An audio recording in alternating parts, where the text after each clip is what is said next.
오늘 우리에게 주시는 하나님의 말씀입니다. 욥기 19장 21절 말씀입니다. 욥기 19장 21절 한 절 말씀 한 목소리로 봉독하겠습니다. 나의 친구야, 너희는 나를 불쌍히 여겨다오. 나를 불쌍히 여겨다오. 하나님의 손이 나를 치셨구나. 아멘. 로마서 5장 1절입니다. 로마서 5장 1절 한 절 말씀 한 목소리로 봉독합니다. 그러므로 우리가 믿음으로 의롭다 하심을 받았으니 우리 주 예수 그리스도로 말미암아 하나님과 화평을 누리자. 아멘. 마태복음 5장 4절입니다. 마태복음 5장 4절 한 목소리로 봉독합니다. 애통하는 자는 복이 있나니 그들이 위로를 받을 것임이요. 아멘. 오늘 찬양팀의 찬양 감사합니다. 그리고 예배 시작 전에 늘 기도로 준비해 주시는 우리 중보기도팀의 기도에도 감사를 드립니다. 올해 받으신 약속의 말씀 함께 암송하겠습니다. 베드로전서 4장 10절 말씀. 각각 은사를 받은 대로 하나님의 여러 가지 은혜를 맡은 선한 청기같이 서로 봉사하라. 아멘. 말씀대로 이루어 주실 줄로 믿습니다. 우리 오랜만에 함께 예배 드리시는 우리 집사님, 또 여러 가지 사정으로 지난주 함께 예배 못 드린 분들 함께 예배 드리게 되어 하나님께 감사합니다. 안병동에서 일하는 한 간호사의 이야기입니다. 새벽 5시쯤 갑자기 병실에서 호출벨이 울렸습니다. 무엇을 도와드릴까요? 호출기로 물었으나 대답이 없었습니다. 그래서 급하게 환자에게로 달려갔죠. 병동에서 가장 오래된 입원 환자였습니다. 무슨 일이 있으세요? 그러자 환자는 사과 한 개를 내밀며 말했습니다. 간호사님, 나 이것 좀 깎아주세요. 헐레벌떡 달려왔는데 겨우 사과를 깎아달라니 맥이 풀렸습니다. 환자 옆에는 간병하는 아내가 고온히 잠들어 있는 모습이 보였지요. 이런 건 보호자에게 부탁해도 되잖아요. 하고 퉁명스럽게 말했습니다. 그러자 그냥 좀 깎아주세요 합니다. 간호사는 다른 환자들이 깰까봐 얼른 사과를 대충 깎아주었습니다. 환자는 사과 깎는 모습을 물끄러미 바라보더니 이번에는 먹기 좋게 잘라달라고 합니다. 그러자 간호사는 귀찮은 표정으로 사과를 반으로 뚝 잘랐죠. 그러자 예쁘게 좀 잘라달라고 부탁을 합니다. 할 일도 많은데 이런 것까지 요구하다니 이 환자가 참 못마땅했지만 사과를 대충 잘라주었습니다. 사과의 모양새를 보면서 아쉬워하는 환자를 두고 간호사는 서둘러 병실을 나왔습니다.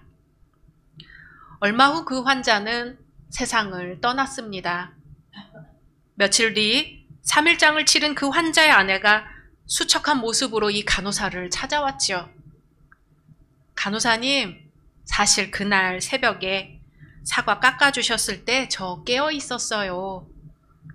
그날이 저희들 결혼기념일이었는데 아침에 남편이 결혼기념일 선물이라며 깎은 사과 담은 접시를 주더라고요. 제가 사과를 참 좋아하는데 남편이 손에 힘이 없어서 사과를 깎아줄 수가 없어 간호사님에게 부탁했던 겁니다. 저를 깜짝 놀라게 하려던 남편의 그 마음을 지켜주고 싶어서 간호사님이 그렇게 바쁜 줄 알면서도 모른 척하고 누워 있었습니다. 혹시 거절하면 어쩌나 하고 얼마나 가슴 졸였는지 그날 사과 깎아주셔서 정말 고맙습니다. 이 말을 들은 간호사는 차마 고개를 들 수가 없었습니다. 눈물이 왈칵 쏟아져서 하염없이 흘렀습니다. 그 새벽 그 가슴 아픈 사랑 앞에 얼마나 무심하고 어리석었던가. 한평 남짓한 공간이 세상의 전부였던 환자와 보호자. 그들의 고된 삶을 미처 들여다보지 못했던 옹색한 자신이 너무도 부끄러웠습니다. 울고 있는 간호사의 손을 아내는 따뜻하게 잡아주며 말했습니다. 남편이 마지막 선물을 하고 떠나게 해줘서 정말 고마웠어요. 그것으로 충분했어요. 분명 환자에게 사과를 깎아주는 것은 간호사의 일이 아닙니다. 사실 사과를 깎아주지 않았어도 나무랄 사람은 없지요. 간호사의 삶이 얼마나 팍팍한지는 우리가 너무나 잘 아는 현실입니다. 그런데 이 간호사는 사과를 깎아주고도 눈물이 납니다. 환자 침대와 보호자 침대가 있는 좁은 공간이 인생의 마지막을 보내는 이들의 공간이라는 것. 자신이 퉁명스럽게 대충 깎은 사과가 암 환자 남편이 이제 곧 헤어질 아내에게 주는 마지막 결혼 선물이라는 것. 그것을 깨달은 그때야 비로소 사람다움이 가장 중요한 것이었음을 깨닫게 되는 것이죠. 주님은 말씀하십니다. 애통하는 자는 복이 있나니 그들이 위로를 받을 것이미요. 아멘. 산상수훈의 팔복 중 일부입니다. 여기서 애통은 슬픔과 아픔을 이어붙인 단어입니다. 아플 정도로 슬프다, 슬퍼서 아프다는 뜻일 겁니다.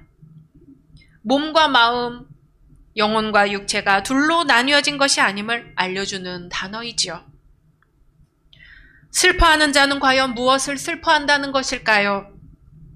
죽은 사람에 대한 슬픔을 말하는 걸까요? 아니면 죄를 회개하는 데서 오는 슬픔일까요? 아니면 악의 세력이 판치고 의인이 고난을 겪고 있는 악한 세대에 대한 슬픔일까요? 학자들마다 약간의 견해 차이는 있지만 애통이라는 것은 이 모든 슬픔을 포함하고 있는 것으로 봅니다. 제자들은 예수 그리스도의 죽음을 애통해했지요. 실제로 예수님 당시 경건한 생활을 하던 이들은 이스라엘이 당하는 치욕 때문에 눈물을 흘렸습니다. 이스라엘이 당하는 고난은 개인의 죄와 공동체 전체의 죄 때문에 온 것으로 생각했습니다. 예수님이 이 세상에 오셔서 천국이 가까웠다 선포하셨을 때 예수님은 환호성을 기대한 것이 아니라 회개의 눈물을 기대하셨습니다. 애통한다는 것은 개인의 죄와 공동체 전체의 죄에 대해 인정한다는 것을 넘어서서 철저하게 슬퍼하고 눈물 흘리는 데까지 나아가야 함을 의미합니다. 애통함이 없이는 심령의 가난함이 있을 수 없고 마음이 청결하지 않고는 애통할 수가 없습니다. 얼마 전까지만 해도 이스라엘이 로마 식민지로 바벨론의 포로로 얼마나 고난을 받았는지 이야기하면 그게 공감이 됐거든요. 우리 민족도 고난의 민족으로 둘째가라 하면 서러운 민족인데 요즘은 이스라엘하고 공감이 잘 안 됩니다. 제가 역사를 좀 훑어보았는데요. 팔레스타인은 오랫동안 오스만 제국의 영토였답니다. 오스만 제국 통치 시기에 팔레스타인 지역에 살던 팔레스타인인과 유대인은 하나의 지역 사회를 이루어 분쟁 없이 지냈습니다. 19세기 말 팔레스타인의 인구는 약 50만 명이었고 그 가운데 유대인은 2만 5천여 명이었습니다. 제1차 세계대전 이후 영국과 프랑스는 전후 오스만 제국을 분할 통치하기로 했고 팔레스타인 지역은 요르단 등과 함께 영국 위임 통치령 팔레스타인에 편입되었습니다. 19세기 말부터 20세기 초반 유럽은 극심한 민족주의 갈등으로 유대인에 대한 공공연한 박해가 이루어지고 있었습니다. 히틀러에 의해 유럽의 유대인 약 600만 명이 학살을 당했습니다. 이에 대한 반발로 유대인 사이에서도 옛 유대의 땅에 나라를 세우자 하는 시오니즘이 확산이 되었습니다.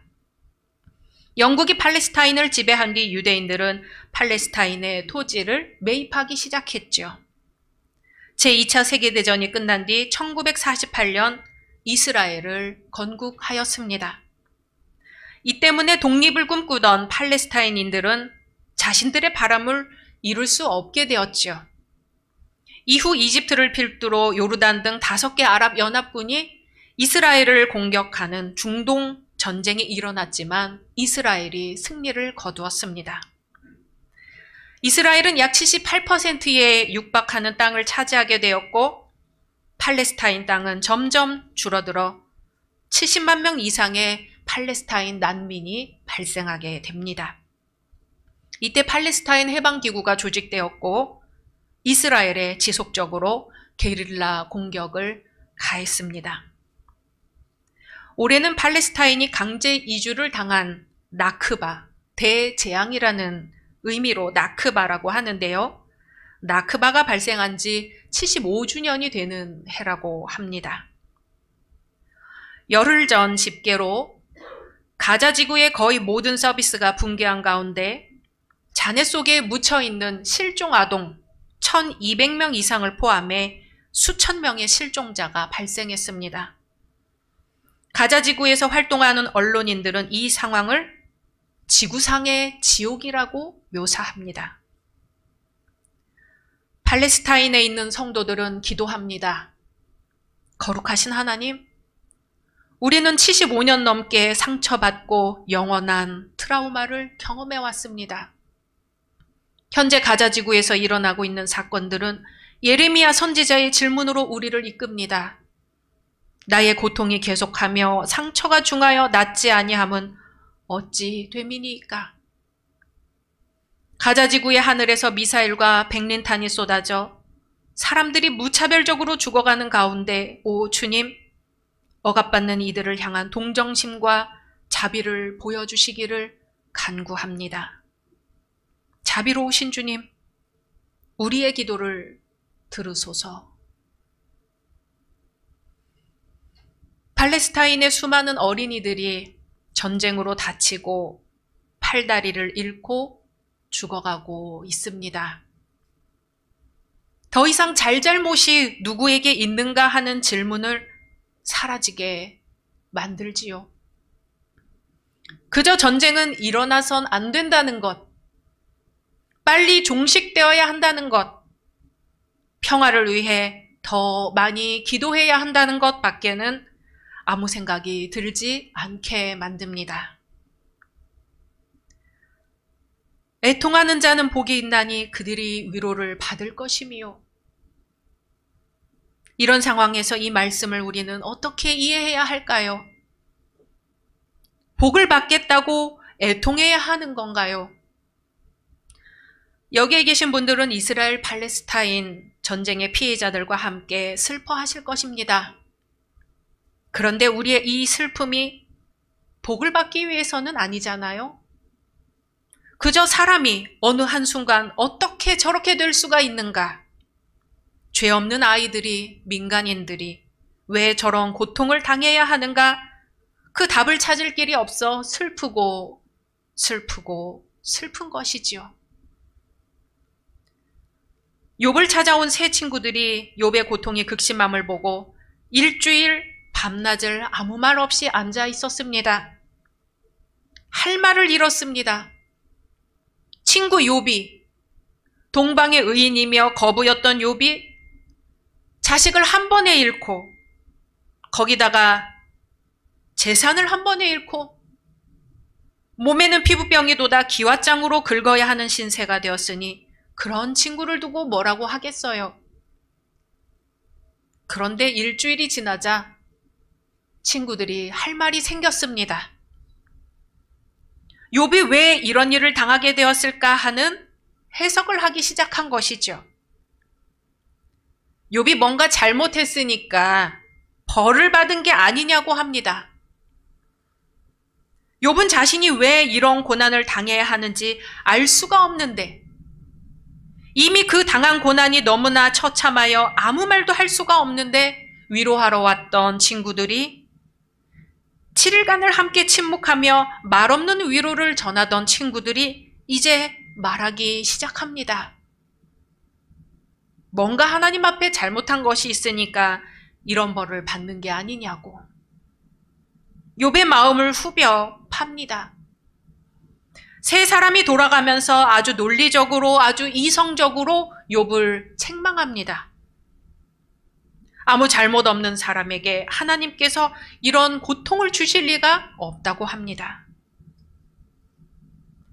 하나님이 대신 뭐라고 말씀 좀 해주시면 좋으련만 하나님은 아무 말씀이 없으시고 욥은 빠져나갈 수 없는 슬픔 속에서 견디며 외칩니다. 나의 친구야, 너희는 나를 불쌍히 여겨다오. 나를 불쌍히 여겨다오. 하나님의 손이 나를 치셨구나. 우리 주님이 그러셨겠지요. 사랑하던 제자들에게서, 사랑하던 가족들에게서, 사랑하던 무리들에게서 외면받고 모른 척 당하고 십자가에 못 박으라는 소리를 들어야 했을 때 그 가슴이 얼마나 미어지며 고통스러우셨을까요? 남은 것이라고는 채찍질을 당한 육신과 십자가에 못 박힌 몸, 창에 찔린 옆구리뿐일 때 우리 주님은 어디에 소망을 두셨을까요? 소망을 가질 힘이 남아있기나 하셨을까요? 소리낼 힘도, 몸을 움직일 힘도 없을 때 우리는 그저 고개를 들어 저 하늘을 바라볼 뿐입니다.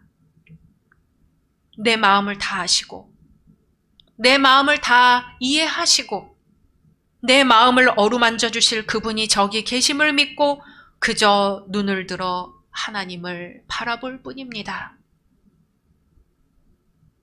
그런데 주님은 정말로 알아보십니다. 내게 남아있는 것이 아무것도 없음을, 내게 있던 모든 것들이 떠나가 버렸음을, 그리하여 내게 아무것도 없는 그때에 모든 것 되신 하나님을 온전히 받아들일 수 있게 되었음을 알아보십니다. 그리고 부어주십니다. 하나님의 전부를 부어주십니다. 예수 그리스도가 온전히 우리의 몸과 영혼에 가득 차게 하십니다. 그리하여 예수 그리스도 안에서 하나님과 우리가 하나가 되게 하십니다. 칭의, 의롭지 않지만 하나님이 의롭다고 인정해 주시는 것을 의미하는 말입니다. 우리는 아직 죄인 되었을 때에 우리에게 아무것도 남아있지 않음을, 더 이상 내 힘으로 할 수 있는 것이 아무것도 없음을 깨달을 때에 예수 그리스도로 말미암아 하나님과 화평을 누리게 되었습니다. 예수 그리스도 안에서 하나님과 하나가 되었습니다. 이스라엘의 샬롬과 하마스의 이슬람은 똑같이 평화를 뜻한다고 합니다. 그런데 나의 친구야, 너희는 나를 불쌍히 여겨다오. 나를 불쌍히 여겨다오.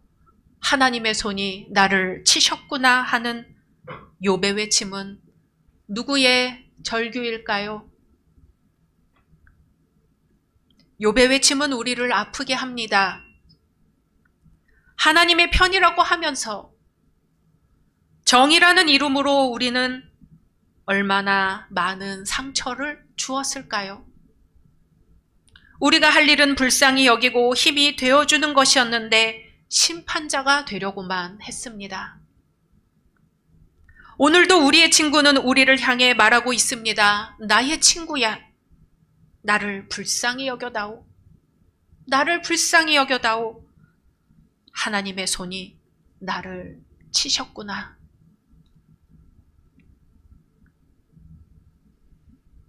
서로가 서로에게 적이며 죄인인 이스라엘과 팔레스타인에 하나님이 주시는 참된 평화가 임하기를 소망합니다. 서로가 서로에게 적이며 죄인인 남과 북에 하나님이 주시는 참된 평화가 임하기를 소망합니다. 서로가 서로에게 죄인인 나와 이웃들, 친구들, 가족들에 하나님이 주시는 참된 평화가 임하기를 소망합니다. 애통하는 자는 복이 있나니 그들이 위로를 받을 것이미요. 그저 슬프게 슬프도록 애통할 뿐입니다. 사람으로는 알 수 없고 사람으로는 할 수 없는 주님의 참된 위로가 임하도록 그저 주님의 말씀에 의지하여 애통할 뿐입니다. 애통하는 이 땅 위의 모든 이들 위에 예수 그리스도로 말미암은 참된 평화가 임하시기를 간절히 소망합니다. 주님의 말씀입니다. 애통하는 자는 복이 있나니 그들이 위로를 받을 것이미요. 아멘. 함께 침묵으로 기도하겠습니다.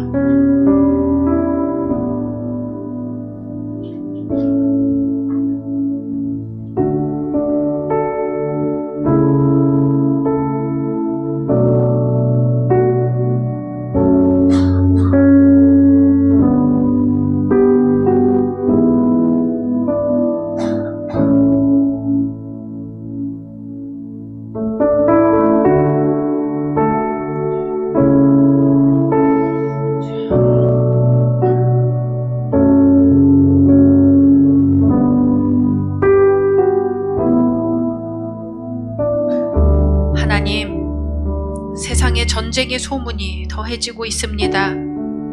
인간의 죄와 광기는 식을 줄 모르고 사탄의 유혹 앞에 죄를 쌓아갑니다.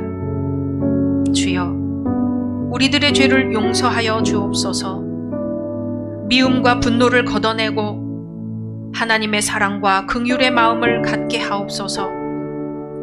전 세계 곳곳에서 나의 친구야, 나를 불쌍히 여겨다오. 나를 불쌍히 여겨다오 외치고 있는데 주님, 우리는 할 수 있는 것이 없습니다. 그러나 주님의 말씀에 의지하여 그들의 슬픔과 아픔과 절규에 동참하오니 주님이 주시는 위로와 평화가 그곳에 있게 하옵소서.